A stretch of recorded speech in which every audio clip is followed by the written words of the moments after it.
Kur isha në emision 94 gjysmëfinali, ishim pyetje enigmë ne.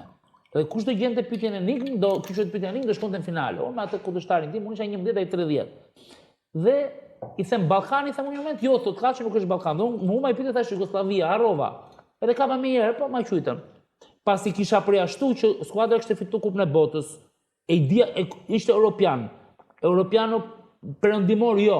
Ballkan jo, ngelen ca shtetet vogla të Europës lindore, se aty shkon logjika pra, në Çekoslovaki, në Poloni, në Hungari, këtu ngel, se Ballkani në hoqja, perëndimi në hoqja, kush ka? Dhe thash Çekoslovaki, dëgjon? Me pyetjen e 7. Po tha Çekoslovaki, unë të vetëm lojtari që njeh Çekoslovak ishte Skuravi. Tomas Skuravi sulmos. Sulmos po Skuravi, i kam gjetur me pyetjen e 8. Kundërshtari im se gjeti atë pret homi për tjerë. Pra nuk është kaq e thjeshtë kjo gjë që. Absolutisht, prandaj po them, po çuditem se ku e vendosni çipin kjo, është gjithë gjë. Kthehemi pak tek Albi, tek çështjet. Do të bëjmë pyetjet me speca?